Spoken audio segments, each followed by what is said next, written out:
So you told me that you relish in finding out about each child's interest and how to foster that. I think that's a very impressive thing, and I'm wondering, how do you do that? Because that's the question that every parent has. Like, how do I find these interests, and how do I foster them? How do I make them grow? So finding the interest is not as difficult as what do we do with it.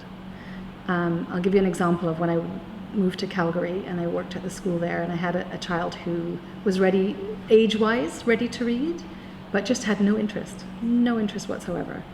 And his big interest was ice hockey. And so I thought about it, and I thought, okay, how do I need to use the ice hockey to open up his academic world. And so we have something that we call classified cards, which are basically pictures that help to build vocabulary, but they also are a reading tool. So I went on the internet and I printed all the logos of the hockey teams of the NHL. And I put them together and I made cards out of them. And I just put them on the shelf and I left them there. And, because he was always looking for the hockey books and the hockey conversation, everything was always hockey, hockey, hockey. So I just left them on the shelf, and he discovered them that day.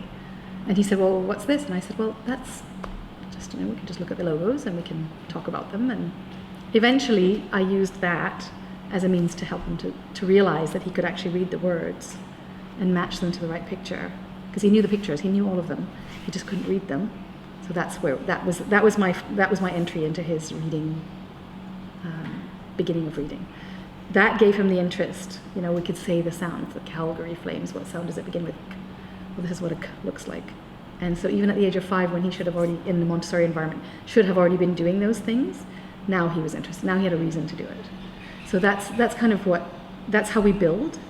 And then you can take it in any direction. They can eventually do research work, or they can do all the reading that's on that subject. They can go to the library and look for the books that they want. They can make books, their own books about those subjects. So it's a window into their world, but it's a way to draw them out of their world as well and into the materials in the classroom. But how do you think a parent can actually do that at home? How do you find those interests without kind of imposing your own to the child? Well, it's so for my daughter, for example, anything that had anything to do with Egypt, you could see her, her body language kind of went, what's that about? And I noticed that, it's very subtle things sometimes. And sometimes it's not subtle. I have a boy in here that everybody knows. If there's a truck outside, you go and tell him, and he's out the window and he's watching for the truck. So sometimes it's a small thing that you can pick up on and maybe foster a little bit, and then if it's not the right one, you move on to the next one. And sometimes it's just so blatant that you can't help but notice it. And then you guide them through the things that you want them to be doing using their interest. So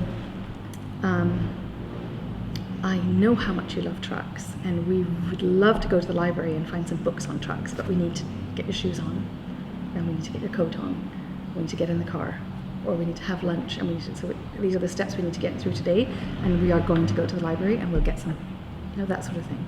So you're using the interest to navigate the day, and in the car you're playing games. Okay, oh, look at that, what kind of truck is that? So you're building the vocabulary. Okay, it's a dump truck. What sounds do you hear when I say the word dump? And what do you hear when I say truck? So those sorts of things. The car is a great place to do that kind of stuff, because, I don't agree with the little DVD players in the car. I think that, they should be looking at what's outside, and they should be noticing. And as they're noticing, you're noticing. You're hearing, you're observing, and you're watching. What did that child pick up that made them excited? And then you start to offshoot from that. Maybe have activities from that. Right? And what age do you think that would start? It varies. It really varies. You can see it with small ones where they just gravitate to something, and they're always touching the same thing. Oftentimes, like in the classroom, for example, the younger child will go and touch things, or they'll always be looking over somebody's shoulder when a particular work comes out. They will see it come out, and they will be right there watching, and I can kind of say, okay, I see that's an interest, and then I can figure out how to manifest it for that child, and then you have a place to run. And oftentimes, especially in the classroom environment, so oftentimes it just takes one thing to get a child interested. Once they've become interested in something, then you see them look around more, and then the interest starts to spread. And all of a sudden they're interested in a lot of things, and they're interested in doing a lot more things. Sometimes it's just finding that one spark, and you can say, okay, I got you now. Now I know what you like. Now we run with it, and then that just starts to build. And the same thing can happen at home. Like I said, with my daughter, it was Egypt. Everything to do with Egypt. So we would, then we'd talk about clothes, and how have clothes changed. We'd go to the book library and we'd get books, and oftentimes I didn't even have to get engaged. I'd just find her what she needed, and then she had something, then the TV wasn't involved because she had all the books that kept her interested.